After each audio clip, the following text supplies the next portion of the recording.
എന്നെ ജനങ്ങൾ സ്നേഹിക്കുന്നുണ്ട് എന്ന് എനിക്കറിയാമായിരുന്നു. പക്ഷേ ആ സ്നേഹം ഇത്രത്തോളമാണെന്ന് എനിക്കറിയില്ലായിരുന്നു. ഇനി ഞാൻ സിനിമകൾ ചെയ്യുന്നുണ്ടെങ്കിൽ അത് നിങ്ങൾക്ക് വേണ്ടി മാത്രമായിരിക്കും.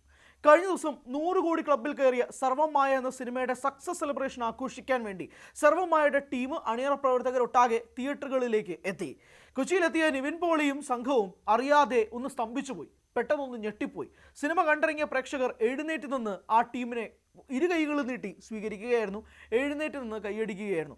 നിവിൻ പോളി ഒരുപക്ഷെ 6 വർഷത്തിനിടയിൽ ആദ്യമായിട്ടായിരിക്കും ഇത്രയധികം ഒരു സിനിമ കണ്ട് സ്നേഹിക്കുന്ന ആരാധക കൂട്ടത്തെ കാണുന്നത്.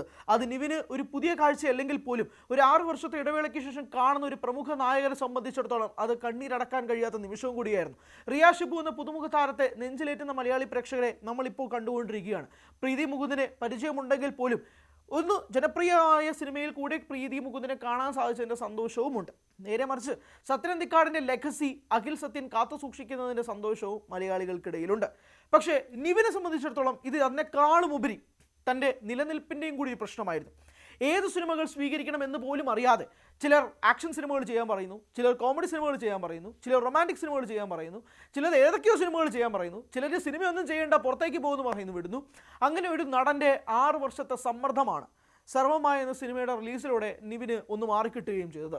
ഇനി സിനിമകൾ ചെയ്യാൻ പോകുന്നത് നിങ്ങൾക്ക് വേണ്ടി ആയിരിക്കുമെന്ന് നിവിൻ പറയുമ്പോൾ പോലും അതിനകത്ത് കൃത്യമായ കോൺഫിഡൻസ് ഉണ്ട്. കാരണം ജനങ്ങൾക്ക് വേണ്ടത് എന്താണ് എന്നുള്ളത് നിവിന് ഇപ്പോഴെങ്കിലും മനസ്സിലായി കാണും. ഇതൊരു സാമ്പിൾ വെടിക്കെട്ട് മാത്രമാണ്. വരാൻ പോകുന്നത് ഒരു ബ്രഹ്മാണ്ഡ സിനിമയാണ്. ബ്രഹ്മാണ്ഡം എന്ന് പറയുന്നത് ബഡ്ജറ്റ് രീതിയിലല്ല. റോം കോം സിനിമകളുടെ തലവനായ ഗിരീഷ് ഷേഡി ഒരുക്കുന്ന ബത്ലഹേം കുടുംബ യൂണിറ്റ് എന്ന സിനിമയാണ് നിവിൻ്റേതായി അടുത്തതായി ഒരുങ്ങാൻ പോകുന്ന സിനിമ. ഭാവന സ്റ്റുഡിയോസിൻ്റെ പാനലിൽ ദിലീഷ് പോത്തനും ശ്യാം പുഷ്കരനും ഫഹദ് ഫാസിൽ ആൻഡ് ഫ്രണ്ട്സിൻ്റെ പാനലിൽ ഫഹദും ചേർന്ന് നിർമ്മിക്കുന്ന ഈ സിനിമ ഒരുപക്ഷെ മലയാളി പ്രേക്ഷകർ ഭയങ്കരമായിട്ട് ഉറ്റുനോക്കുന്ന ഒരു സിനിമയും കൂടിയാണ്. കാരണം ഒരു റോം കോം ജോണറിൽ ലവ് ആക്ഷൻ ഡ്രാമ എന്ന ലാഡ് ധ്യാൻ ശ്രീനിവാസൻ്റെ സംവിധാനത്തിൽ 2019 റിലീസ് ചെയ്തതിന് ശേഷം നിവിനെ അങ്ങനെ കാണാൻ സാധിക്കും എന്നുള്ളൊരു വിശ്വാസവും കൂടിയുണ്ട്.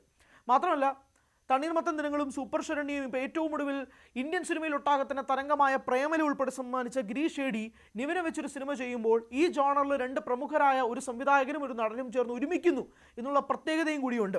അതുകൊണ്ടാണ് നിവിൻ്റെ തിരിച്ചുവരവ് ആഘോഷിക്കുന്നതിനേക്കാൾ ഉപരി ഇതിനേക്കാൾ ഒരു മെഗാ മാസ് കംബാക്ക് നിവിൻ്റെ ഭാഗത്ത് നിന്ന് ഇനിയും ഉണ്ടാകും. അത് 2026 തന്നെ സംഭവിക്കുമെന്നുള്ള വിശ്വാസവും കൂടി ഉണ്ടാകുന്നത്.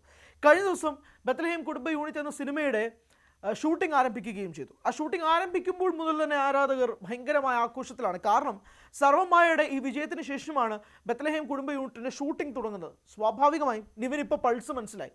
ആളുകൾക്ക് എന്താ വേണ്ടതെന്നുള്ള കൃത്യമായ ബോധമുണ്ട്. ആളുകൾക്ക് എന്താ വേണ്ടാത്തത് എന്നതും അറിയാം.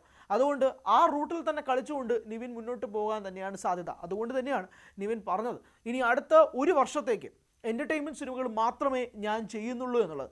അതൊരു കോൺഫിഡൻസിൻ്റെ പുറത്തല്ല, അതൊരു അഹങ്കാരവും കൂടിയാണ്. ആ അഹങ്കാരം സന്തോഷത്തോടു കൂടിയുള്ള അഹങ്കാരമാണ്. കാരണം ആ ജോണറിൽ തന്നെ വെല്ലാൻ നിലവിൽ മലയാള സിനിമയിൽ യൂത്തന്മാർക്കിടയിൽ ആരുമില്ല എന്നത് നിവിൻ പോളിക്ക് നന്നായി അറിയാം.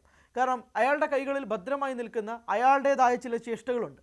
ആ ചേഷ്ടകൾ മലയാളി പ്രേക്ഷകർ സ്വീകരിച്ചതുപോലെ വേറെ ആരെയും സ്വീകരിച്ചിട്ടില്ല. അതുകൊണ്ട് ആ കോൺഫിഡൻസ് തന്നെയാണ് 6 വർഷമായിട്ട് സിനിമകൾ ബാക്ക് ടു ബാക്ക് ഫ്ലോപ്പുകളായിക്കൊണ്ടിരിക്കുന്ന ഒരു യുവനടനെ മനസ്സിൽ നിന്നും മാറ്റി നിർത്താതെ ആ പ്രതിഷ്ഠ അതുപോലെ നിർത്തിയത് നിവിൻ സ്വീകരിച്ച ആ ഒരു ഫൗണ്ടേഷനാണ്. നിവിൻ മലയാളി പ്രേക്ഷകർക്ക് നൽകിയ ഒരു ബേസാണ്. ആ ബേസ് വെറുതെ അങ്ങ് 6 വർഷത്ത് ചെറിയ കാറ്റും മഴയിലും ഇളകിപ്പോകുന്ന ഒരു ബേസ്മെൻ്റ് അല്ല. 2010 മലർവാടിയിൽ തുടങ്ങി അതിനുശേഷം ചില ഫ്ലോപ്പ് പരാജയങ്ങൾ ഒക്കെ ഉണ്ടായിട്ടുണ്ടെങ്കിൽ പോലും 2012 തട്ടത്തിമറയത്ത്, അതിനുശേഷം വന്ന നേരം, അതിനുശേഷം വന്ന പ്രേമം, ഈ സിനിമകൾക്കെല്ലാത്തിനെയും ഇടയിൽ വടക്കൻ സെൽഫിയും ഓം ശാന്തി ഓശാനയും പോലുള്ള റോം കോം സിനിമകളും ഒക്കെ തന്നെ വന്നപ്പോൾ സ്വാഭാവികമായും അതൊക്കെ നിവിൻ്റെ കൈകളിൽ ഭദ്രമാകുന്ന വേഷങ്ങളായിരുന്നു. അതുകൊണ്ട് തന്നെയാണ് നിവിൻ ഒന്ന് ട്രാക്ക് മാറ്റാമെന്ന് വിചാരിച്ച് കുറച്ച് സീരിയസ് സിനിമകൾ പിടിച്ചത്. പക്ഷേ ആ സീരിയസ് സിനിമകൾ അതേ സീരിയസ്നെസ്സോടുകൂടി തന്നെ ജനങ്ങൾ തിയേറ്ററിൽ നിന്ന് വെളിയിലേക്കുമാക്കി. അതുകൊണ്ട് തന്നെ നിവിൻ ഇനി സീരിയസ് പടങ്ങളിലേക്ക് കുറച്ച് നാളത്തേക്ക് പോകില്ല എന്നുള്ളതാണ് വിശ്വാസം.